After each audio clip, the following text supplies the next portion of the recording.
108.9 The Hawk is a show hosted by Jason Gore and Jeff Garlock, and it's described as the world's greatest comedy podcast about classic rock radio. So what these guys are doing, some of it is prepared bits, pre-recorded bits, but most of it is improv in classic rock DJ radio voices, which really is a coin toss. That could have been what the format of this show would have been. Because I grew up on classic rock radio. Yeah. I listened to it all day, every day. Yeah, you couldn't really get away from it. Right, not in this town. No. So I'm very familiar with what they're trying to do, which is why I was like, okay, I'll give this a chance. I like classic rock radio, and it's very easy to clown all the sounders and all the nonsense that's going on. Yes. So I figured, all right, let's check out what these guys are up to. So I want to start off with their most recent episode, and this is how the show starts off. This is a show that they call the Jeff and Wisp Show, because it features Jeff, the Angry Man Garlock, and Wisp Turlington. Basically, these two guys. And if you go to their website, the credits are ridiculous, but they don't really say what they do. They've just been on Adult Swim, and they've been involved in this thing and that thing, and all these TV credits and all this shit. And you're like, yeah, but what did you do, though? Right. What part of it? We watched them all. Yeah, like I've never seen you guys before. So are you familiar with these guys at all, Pat? I am, after you sent me a link, and I wish you didn't. Okay. You never sent me a link. So this is how you were introduced to them as well. That's what I figured. Let's get right into it so we can find out what we're talking about here. Here on 108.9 The Hawk. All Hawk, all rock. What does that mean? Oh, that means you're getting the classic rock. That means you're getting the new classic rock. And every once in a while, the new classic rock. The new, and sometimes maybe the new classic rock. You never know. It's something we're getting used to here on the Jeff and Wisp Show since we've been brought here into the Poseidon Radio building. I mean, at this point, if we all of a sudden were playing doo-wop or big band music, I would just be like, whatever. We are told Jason Gore is our program director. He tells us what to do. He tells us what to wear. He's like, Wisp, sweater, today. And I'm like, okay, I'll do it. Which I will say, Jason did used to love the Cherry Poppin' Daddies, so I'm hoping. Oh, God. Any moment. He was the head of the fan club, the Poppers. He was. The Poppers. Yeah. Not even, they could have called it the Daddies. Could have. It was either way, right it's a creepy name, no matter what. Guys, too many jokes. He's into it here. Holy shit. I'm getting bombarded with hilarity over here. It hurts. It's insane. This is how the show starts, where they're just like, we're classic rock. You know what that means? We play classic rock and new classic rock. And this guy, Jeff, he sucks. The guy on the right with the afro. The Tag Master. The Tag Master. Or new classic rock. Right, thanks for that. And he had to interrupt the guy to get that one in. I saw that. Like, they have very poor improv skills. They both have improv background, all the usual UCBs and things in their credits that you'll see. And I thought one of the things they teach you about improv, notice how, like, right now Pat Oates is not talking because I'm talking. See how that's, like, nice to listen to? People understand the conversation. Don't interrupt the other person who's talking. Yeah, I think the Morning Zoo taught them to talk over each other and make it messy. I've said it before. I'll say it again. Brother Weeze, big show in Rochester. I wasn't a fan of it, but I went on the show a couple of times. And the first thing I noticed, the first time I went on the show, was a big sign that says one person talk at a time. Very important element to radio. But these guys, they have too many jokes they got to get out. So you mentioned, obviously, Cherry Poppin' Daddies. Oh, yeah. Right? So then they go off on a whole thing like, oh, let's talk about other swing bands. And let's try to improv on that. I'm a big fan of the Squirrel Nuts Zippers. So we could hear that Hell song at any point. I got the one that you're like, it's kind of like swing, but it's kind of stupider. Stupider was how they described it. It was under the stupider category. Yes. 703 on 108.9. The Squirrel Nut Zippers were kind of like swing, but stupider. Pretty good stuff. I guess just being it's like funny looking. E-Rock and Trans Al Franken in the morning. It's a weird yeah, right. I was going to say, looking funny does not make you funny. No, definitely not. And I think that they didn't mean for this to be a video cast. Like myself and everyone else, we kind of had to start doing video because that's what people are doing. They're watching video because I don't think these two should be seen. No. Right. I mean, obviously they're emulating a radio show, and the way they crack each other up, you're going to see multiple examples. If you're listening to the show and you don't hear it, don't worry. I'll point it out. every time it happens because it's fucking ridiculous. So let me read you the description of this show. Now that we've heard a couple of clips here, this is how they started the show off. Not having any clue what they were going to do or say, but this went right into it. It says, 108.9 The Hawk is an improvised podcast about a failing fictional classic rock radio station in the fictional city of Val Verde. Each week, its hosts, Wisp Turlington, Jason Gore, and Jeff the Angerman Garlic, and their guests try to bring the station back to its former glory to no avail.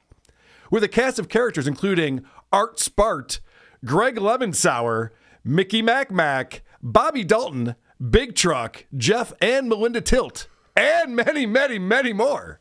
108.9 The Hawk won't stop until they are once again the number one classic rock radio station in Val Verde, and better yet, the world. Sounds like a school project. Yeah. Right? All right, what's the premise for your project? Let's see if we can approve it. And he reads that like, all right. You and your friends stole Comedy Bang Bang. I don't know if you know Comedy Bang Bang, but they just stole that. But Comedy Bang Bang is improv people pretending to be a podcast radio show. They're just shitty guys who aren't improv or radio. They probably know the Comedy Bang Bang guys. I think they run similar crowds, I would imagine, because the at least the one guy here I know is LA based. Yeah. And the earwolf shit. Yeah, that's what it is. Right. Okay, so they start off by talking about this TV show called Bad Medicine. You watched Bad Medicine last night? And Jeff, who's amazing off the top of his head, you know, when he's on his feet, he's ready to go. He goes, not only did I watch it last night, I DVR'd it and I watched it again. Good stuff. So they're pretending there's this TV show called Bad Medicine they love, and they can't stop watching. It's been on for like 17 or 18 seasons, and this is their improv on that. Oh, but Bad Medicine, of course, the Bon Jovi themed show where John Bon Jovi does actually play the doctor, Jonathan Jovi. Of course. And he is, he's given everyone, it's like we said before, it's like a Sweeney Todd situation. He's given everyone medicine he makes. I mean, are they ever going to figure it out? That's the interesting part. They figured it out in the first season. They've had 17 years to figure it out. And right away, everyone's like, I think you gave us bad medicine, but the town just keeps taking it. Oh, my God. The guy's voice. Holy shit. That's the problem? Not what he's saying, it's his voice? Yeah, it's hard to get past that. It's like Casey bad. Kasem and Andy Richter. Yeah. No, Chris, I agree, because it's not our sense of humor, but it is someone's sense of humor. This goofy, shitty premise of a thing that you're beating down, like a bad Saturday Night Live, but that voice ruins any chance to laugh at it. Right. So someone thinks that Jonathan Jovi is a good joke? Is that what you're telling me, Pat? Yeah, like the same people that watch Saturday Night Live right now. Okay. Because it's funny, when I'm listening to this, it sounds like I'm in a writer's pitch meeting with nothing but bad comedy writers. Mm-hmm. What if we had a thing where there's a show called Bad Medicine and John Bon Jovi stars as the guy who's making the bad medicine because, you know, he wrote that song. Yeah, no, we get it. So Tom Myers is there. Oh, Joey I was about to Mattress. say Tom Myers bitched this. Jeff Heisen is there. Chad Yes. Zumock. Oh, yeah. That's actually a funny idea. We should do, but they can't be in on the joke. Right. We just call it comedy pitch meeting. And it's like, guess what? You've been invited to a very special edition of Comedy Pitch Meeting. Tom Myers like, finally. Finally getting my due here. Yep, you're on with Joey You call it C. Stink Tank instead of Think Tank? It's like they're all going to just stink. Producer Chris is writing this down. This is too good of an idea. So Tom Myers shows up and he's staring at Joey C. and Ray DeVito. And he's like, wait a second. I was told It's a trap. I was told there'd be comedy writers here. What's going on? All right. So now they're going to promote, because you heard the description I just said. This is a radio station that used to be big and now it's not. So they're trying to bring it back. And one of the ways to do that is to promote the other shows that are on at different time slots, different day parts, if you will, on the radio station. You know, we're supposed to talk about all of our shows. We've got Kenner and Jenner, those assholes in the afternoon. I hate them. Right, I hate them. They're pricks. part of it. They're part of it. But you know what? They've got Motley Crue.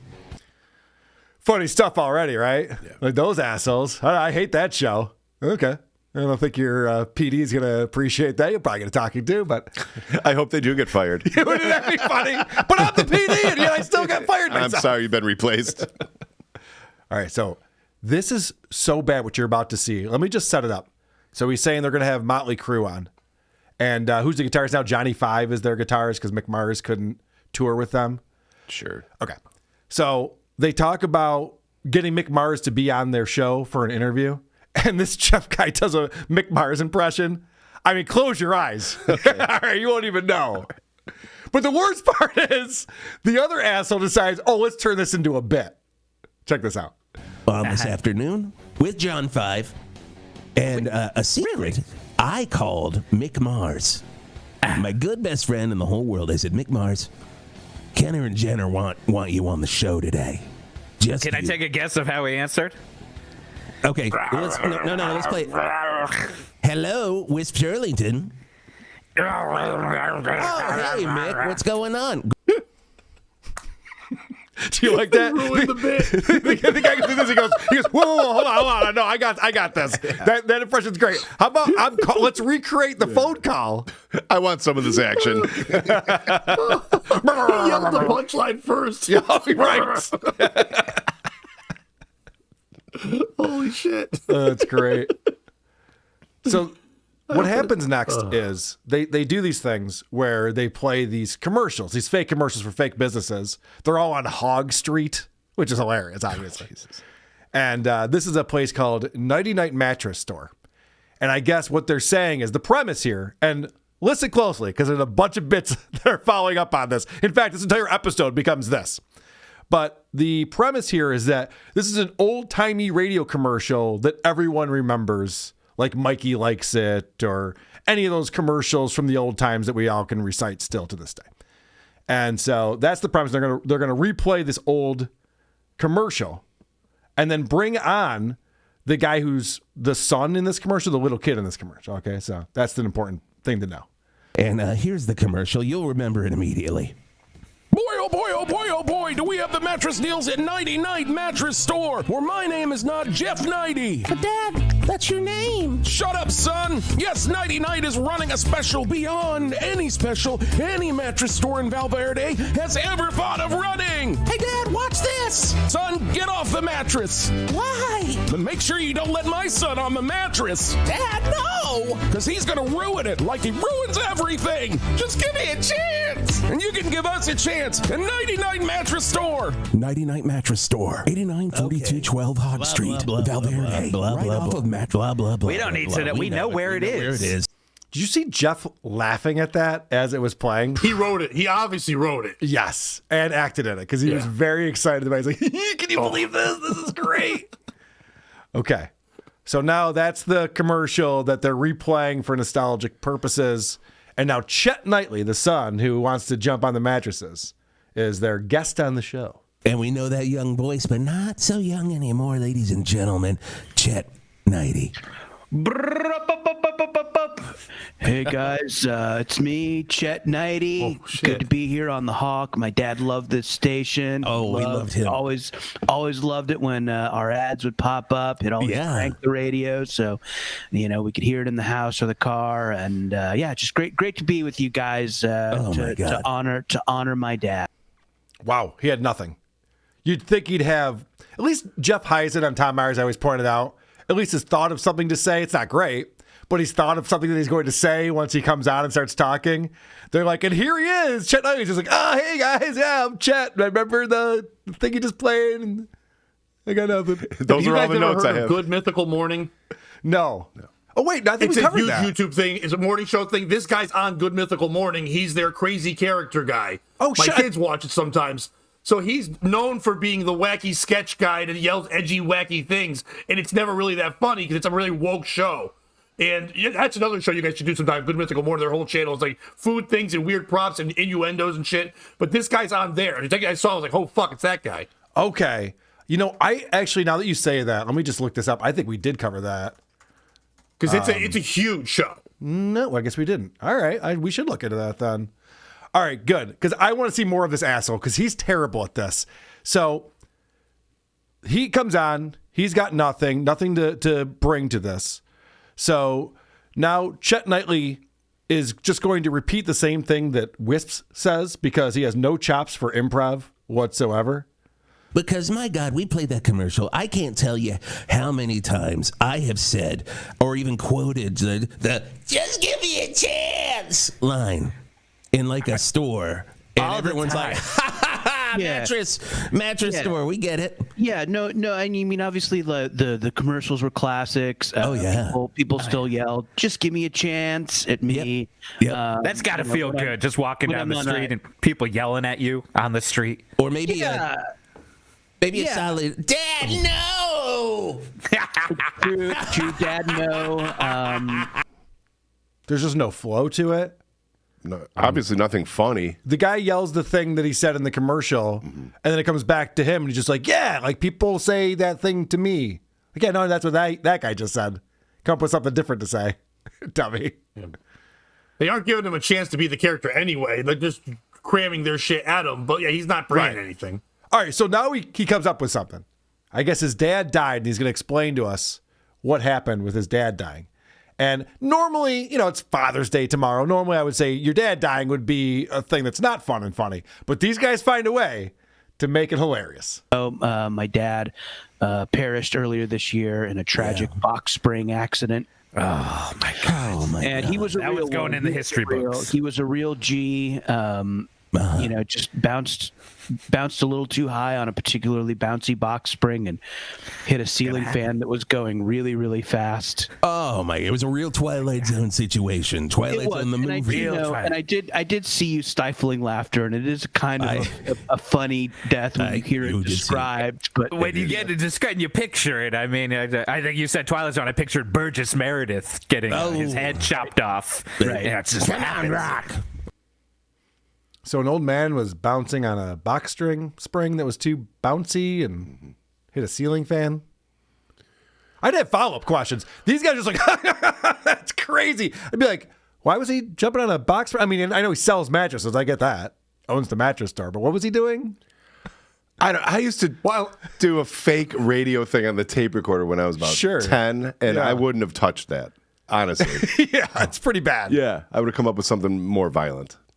Yeah, I do like that he called them out for laughing because, I think he was trying to he's like, all right, you guys already put me in this shit spot, so you improv. Go ahead. You're laughing at me. Go ahead. Yeah. And he sat back and he's like, all right, do your dumb shit. Yeah, I'm talking about my dad dying, but you guys can't stop from breaking, so you guys go then.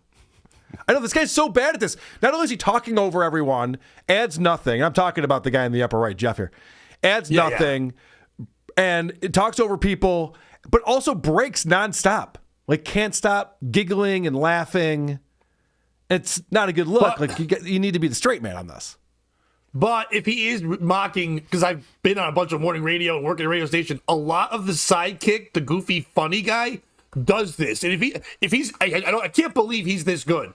But he's either doing this on purpose to be that shithead character, or he just sucks at this. But he might be the greatest actor of all times, like Daniel Day-Lewis. Yeah, no, now I understand what you're saying. You're right. He is a method actor. Here, he can't turn it off. He's so good at it. Right. All right, now, apparently, so this is Chet Knighty, who was the kid in the commercial. I've explained this a couple of times. I feel like I'm rehashing Aaron Immel. He's the kid from the commercial. Now he's a grown adult. But I know that. Unfortunately, Wisp Turlington doesn't, because he fucks up the name, and then they try to save it, and it's just more awkward nonsense. He was the best. He was somebody that you could go to when you're like, hey, Chet. No, and I wouldn't say Chet. Sorry. No, I would say, hey, Jeff. That'd be rude. That would be rude because I would be speaking to a child and trying to get a deal. The name sounds similar. They have kind of a similar. They don't rhyme. Sound familiar. Jeff and Chet. Jeff and Chet. Also, Chet might have been on ayahuasca when you go to the firm, talk to him, so he might not even picked up. I did go in. I went into Nighty Night Mattress Store down there on Hog Street, and I was so fucked up on opium, and I'm just like, God, Jeff, I want a race car bed. That's my opium voice. I mean, they have zero chops for this. It's incredible how bad this is. They can't recover from anything. Yeah, and the reason why I got his name right is I'm on opium. That's my opium voice. Get it? Like, what? And I don't even know if this was prepared. Any of this was, but just do another take. You know? Yeah, I know. It's like they only have the 1 hour. Jesus. Time's up, guys. We just gotta take that. We gotta use that, I guess. Yeah, can I have a bit of direction? Maybe let me know we're leading up to opium. I could get there with you. We don't have to go 0 to opium. Zero to opium is a weird move, right? I'm confused. And then you talk like this. And I mean, I don't want to get too nitpicky, but opium's not really like a street drug that everyone's doing these days. I realize it makes other things, but opium was popular in, like, the 1900s. Take it from me, it's hard to find. And why would you admit that you're on opium? Wouldn't the other guy go, weren't you on opium that day? He's like, dude, shut up. Because you're a radio guy who doesn't want the world to know you're on opium. Right. And also, when I am on opium from time to time, the last thing I'm thinking about doing is shopping for furniture. Yeah. Especially a race car bed. All right. Yeah. It doesn't make any fucking sense. So then, and when you're on opium, you have a better voice, then be on opium. Yeah. I like that voice. I wish way you're on better opium than this now. one. Right. Please. Yeah. So now, this shithead that you know from Mythical Magical Morning guys. Rhett and Link, if you know who they are, that's Mythical Morning. Rhett and Link guys. Those idiots. We definitely have covered them. I covered their other show. I knew I heard that before. Their show's called Good Mythical Morning. That's their channel. They have another show, though. They have a podcast that they do that's just the two of them talking. Ear Biscuits. That stinks too. Yes, yeah. Ear Biscuits. And we covered them years ago. And I remember I'm like, this has a huge audience. Why? Well, these guys are talking about they were so boring. They were just talking about their mundane lives. I was like, how are people interested in this? But then I found out they had another show that's popular. And so they were so they popular. They got a whole network of shows. And they got a cooking book now. They got everything. It's insane. Okay. Popular with virgins across the land. I knew I heard that before. We should definitely revisit that. South Dakota virgins love them, like more than anything in the world. That's a good demographic to go after. Yes. We got a lot of exposable cash. Yes. All right. So I love what happens here because this dummy who comes on, who now owns the store because his dad died in the famous box spring incident, he decides he's got some new ideas for this mattress store. And what I like about this, because I can pick up on this, he said that without knowing where he was going with it, and then he starts to panic. Because now you got to come up with like some jokes for this premise that you've introduced. Let's watch. I just want to do some like exciting things with the store and like bring it into the new millennium. Like, okay. Like obviously my dad was super focused on like mattresses and making money, covers, box springs, making money, doing very well, positive doing unbelievably well, positive cash flow. But I think I want to like really expand the business into like just things people are talking about now, like prestige TV, TikTok videos about ADHD symptoms. Smartwatches in a store. So I think it's going for like, isn't this absurd? And of course, those guys have to be like, oh yeah, TikTok videos, smartwatches. Oh yeah, this is all good stuff, guy. You're killing it for us today. Yeah, but wouldn't it be funnier to be like cots? Yeah. Or hammocks, the shittier version of a bed. Instead of going somewhere crazier, we're just going to do not beds. Yeah, TikTok videos was not the joke there, I would say. No. Because all was just about smartwatches. Okay. Smartwatches, huh? All right. I guess. It stinks. Let's watch real quick. So I think this is like Jason Gore's project. He seems to be the ringleader of all of this. And of course, he's playing Wisp in this. I just lost my video. He's playing the character Wisp. Let's watch him embarrass himself real quick. Just like ha, and he's like holiday. That's a pool party. You're not invited. So I think one of the elements of improv is you can't have any shame or embarrassment at any time, right? Is that like one of the rules they teach you? Just like, listen, you're going to do some things that are ridiculous that if anyone saw you do, they would never stop mocking you, but you just got to pretend that that's cool and go with it. They must tell people that. Otherwise, what are they doing? Because I watch these improv guys and every time I'm just like, don't do that. Why are you doing that? Yeah, they have no cringe. It's crazy how they're cringeless. Right. It never bothers them to bomb. I like that name, Cringeless. Cringeless. Yeah. With John Too Much Candy over here. On WTP, we bring cringe to the cringeless.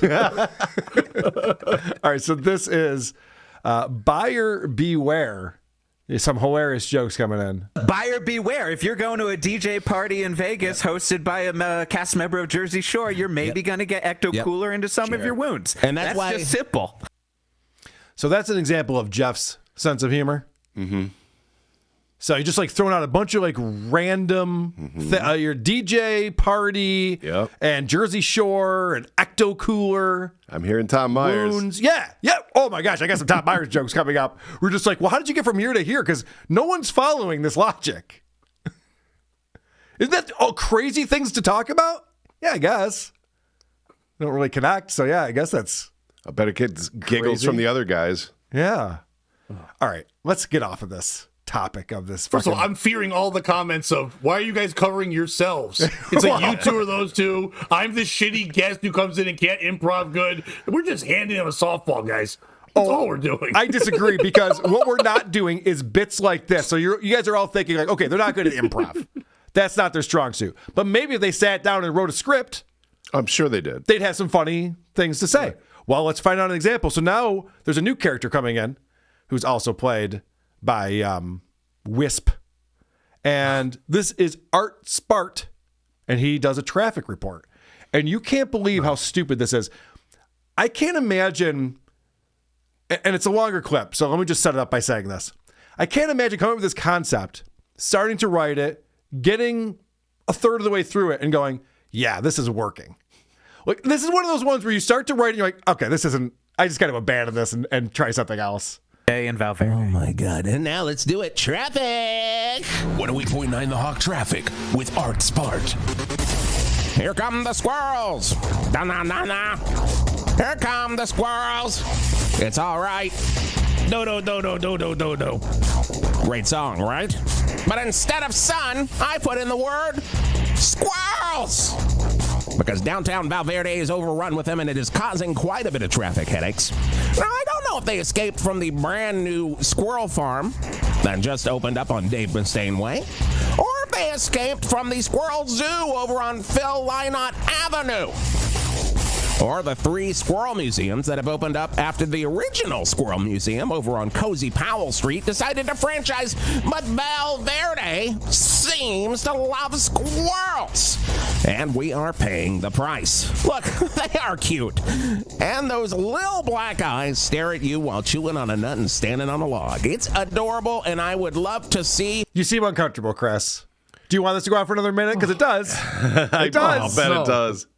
You see, like, you understand the premise though. There's like a bunch of squirrels because of all these businesses that have been opening up. Yeah, that feature squirrels. I thought it was going to be less worse than. I know. I thought he might talk about crazy. traffic. This is crazy. Yeah. Bob Ross paint one or feed one in his pocket. But the other thing I know about squirrels, you can't cage them. You can't keep them trapped, and they are wily.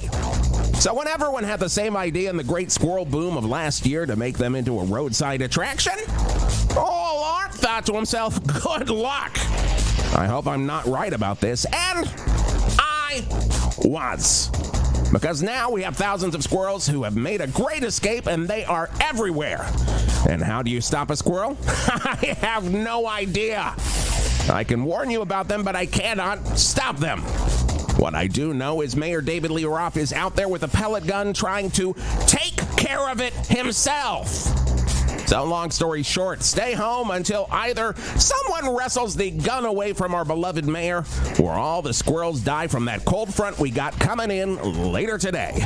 And that's been traffic on 108.9 The Hawk from the Burt's Funeral Flowers traffic desk. I'm Art Spart. With Burt's Funeral Flowers. By the way, the look from this guy that Pat Oates is a fan of during this whole thing really says it all. He looks so fucking bored. Oh, he starts scratching his face like he's on meth. Like he's just hurting so much. He's just so uncomfortable. He just wants to get out of his skin. He does look like he'd be itchy all the time, but yeah. Dude, that sucks so fucking bad. I don't know if that guy has ever heard the radio. And he also comes from the Opie School of Broadcasting, where the less funny it is, make sure you amp up the fucking stupid voice. Yeah. Unbearable. And like I said, he didn't mention Squirrel Nut Zipper, which he did earlier. The one thing that would make sense. The one fucking thing. And he sprinkles weather in at the end. Like, dude, what the fuck are you doing? No, it doesn't make any sense. And that's why I set it up the way that I did, where he's like, I got an idea. I'll say that there's so many squirrels and it's, the traffic is bad. But you would get through a third of that and go, this is not funny. Yeah, this is stupid. Not to be nitpicky with this bullshit, but a traffic report takes less than 30 seconds. It should. Yeah. It should. And this show has potential. Like, you could make that funny. Yeah. Someone could. Mm-hmm. Not these guys. Yeah, and we're not going to, but. Someone could do it, for sure. You do 30 seconds of traffic with a squirrel joke, and you do 30 seconds of the weather with it's raining dogs and squirrels, you're fucking off the thing. There it is. You got it. Nailed it. tied the two pieces together. It's stuff that's familiar. It's radio stuff. More free advice It's with nuts Pat out Oates. there. Boom. Yeah, it's nuts out there. Here you go. Here's your punchline. Hit the post, and we're moving on. So Tom Myers, take notes, baby. So that wasn't very good. But maybe when they do these commercials for fake businesses, maybe that's where they shine. And this is a balloon store. You know, balloon stores? Oh, yeah. So this is a balloon store. It's very specific. I guess the joke is that, like, business wouldn't be this specific. I think that's what's funny about it. And they actually post these videos separately. So you go to their YouTube page, you could just watch just this video. And just sit back and enjoy, everybody. If you're having a party, you're probably going to want high-quality balloons. So come on down to Balloonapalooza, Val Verde's premier balloon outlet for all of your needs. And when I say your needs, I specifically mean people who want balloons that are only based off of artists who played on the Lollapalooza lineup. So if you're having a kid's party and you want something Super Mario or Sonic or Paw Patrol, get the hell out of here. But if you're a real balloon lover and you want some balloons that are shaped like Gibby Haynes from the Butthole Surfers, or all the members of Front 242, or a balloon that looks like David Yao from Jesus Lizard's ballsack, then we got you covered. And if anyone tells you, why can't you just get normal balloons, or at least an Arcade Fire one, then you tell them, no, this is only the original touring Lollapalooza from 91 to 97, not that big, weird, dumb festival that's like every other stupid festival. So come down to Balloonapalooza. We've got a balloon that's shaped like Nick Cave and the Bad Seeds. Wow. Great references, guys. Who's that for? Well, I guess it's for guys of my generation who liked alternative rock. And they're like, I oh my did too, gosh, but I they don't mentioned a want jokes band I about forgot them. about. Yeah. It's okay. Good stuff, guys. See, Pat, I don't know if you realize this, but a balloon store wouldn't be so specific. They would have the Super Mario Brother balloon, probably. You know what? I wasn't sure, but now that you explained it to me, I get it. It's brilliant. Now it's funny. All right. You want to see another one of their pre-written bits? Yes, we do, Carl. Yeah, all right, let's go. What are your thoughts on Tom Petty and the Heartbreakers being in? You know, they're in the Rock and Roll Hall of Fame. No? The Rock and Roll Hall of Fame put Tom Petty and the Heartbreakers in as soon as they were eligible. But you know who's still sitting on the outside? The Sir Jimmy Bass Bird. My bad. This is improv. My fault. Obviously, these guys are so slow and bad at this. And this is one that they created into a, what do you call those? A YouTube short to show off how funny they are. They were eligible. But you know who's still sitting on the outside? The Sir Jimmy Bass Bird Brigade. How can you induct Tom Petty and the Heartbreakers, who has stolen every move from Jimmy? And it's a shame, and they haven't even nominated. They should get in for Hot All-Star Nights alone. Oh, my God. Bob, my God. You come in here, you're literally speaking the language of Wisp Turlington. It's like the rock I came up with. I was right here, right before I went to New York and had an amazing career. I was right here at 108.9 The Hawk saying stuff like, hey, that's Jimmy Bass and the Bird Brigade on 108.9 The Hawk. And everybody in Val Verde, phones would not stop ringing for Jimmy Bass and the Bird Brigade. Now, but do you think his kidnapping thing kind of took him away from any sort of ballot? Could have hurt. From any sort of ballot. I liked his look of desperation as he said that. It's like, guys. I don't know where I'm going with this, but I'm still talking. I just can't stop forming more sentences. Someone help me. The whole kidnapping thing. That was the big punch, though. We're building up to the kidnapping. Yes. Good stuff. Cuts him off the ballot. Okay. What else you got, Carl? All right. This is a video called We Have a Lenny Kravitz Interview Coming Up, and Paul Beauchamp is here for it. Hashtag comedy. And I saw the hashtag comedy, and I went, well, they're not going to lie to me with a hashtag. Hashtags have never lied to me before. Still one of my good best friends in the entire world, Lenny Kravitz. He's going to be coming up in the next hour. He's in here talking about his new record, and he wants us to show us his new leather pants. And I cannot wait to see. I'm going to ask him about his dick falling out. Cake stands. No, I mean, I'm actually fine with him asking about his dick falling out. Paul Beauchamp. In case you didn't recognize what was going on right there, the least funny person on the screen, which is saying something, Jeff, was just playing another character. Oh. Like a goofy stunt boy guy.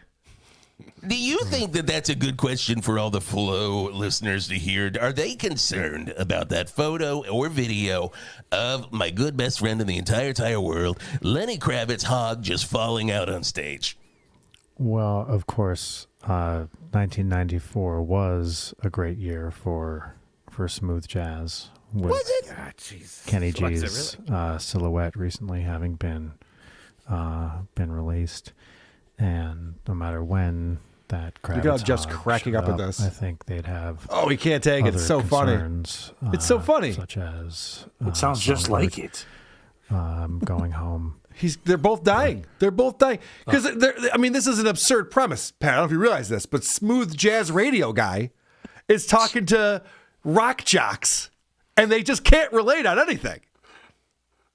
Listen, if this podcast was you explaining to me what they're doing, people would watch this all day. That'd be the greatest show of all time. That'd be really funny. I'm just like, all right, so you guys probably don't understand this. The premise here is that pretty good stuff. The morning show I go on, the sidekick guy does exactly what that guy did for every character. He pulls back from the mic, and you're sitting 2 feet from him, and he pulls back and goes, "Hey, another thing," and just does that all the time. So I'm getting flashbacks of PTSD when I'm the third mic on that show, and I'm not going to be on again after this, obviously. But anyway, So does he make an additional salary by playing another character? Like, what's in it for him to embarrass himself like that? They just go throw it to this other crazy person, and he doesn't. Then he just talks to himself after. That's nuts. It's like, what the fuck just happened? All right, this is maybe the worst ad that I heard, and I'm not going to play the whole thing. Don't worry. But this is an ad for a thing called Metallifuel.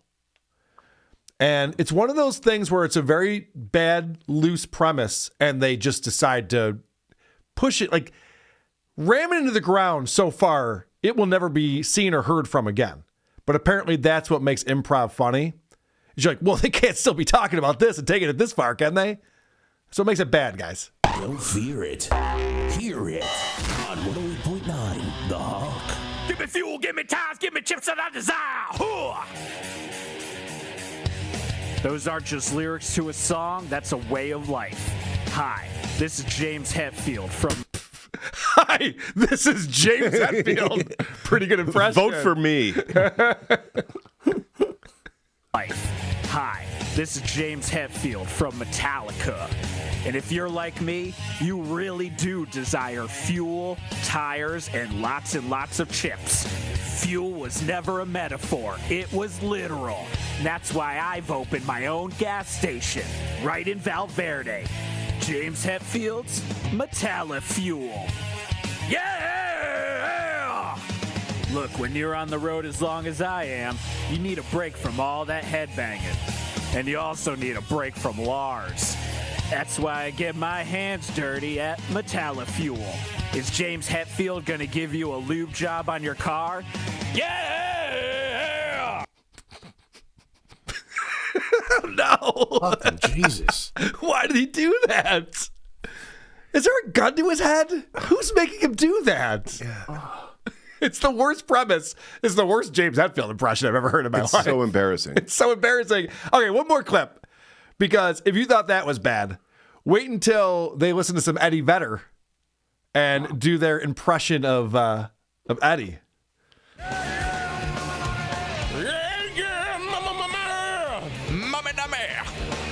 I like it when he says, "Ah, yeah, mama nummy." And you know what that means? You know what that means?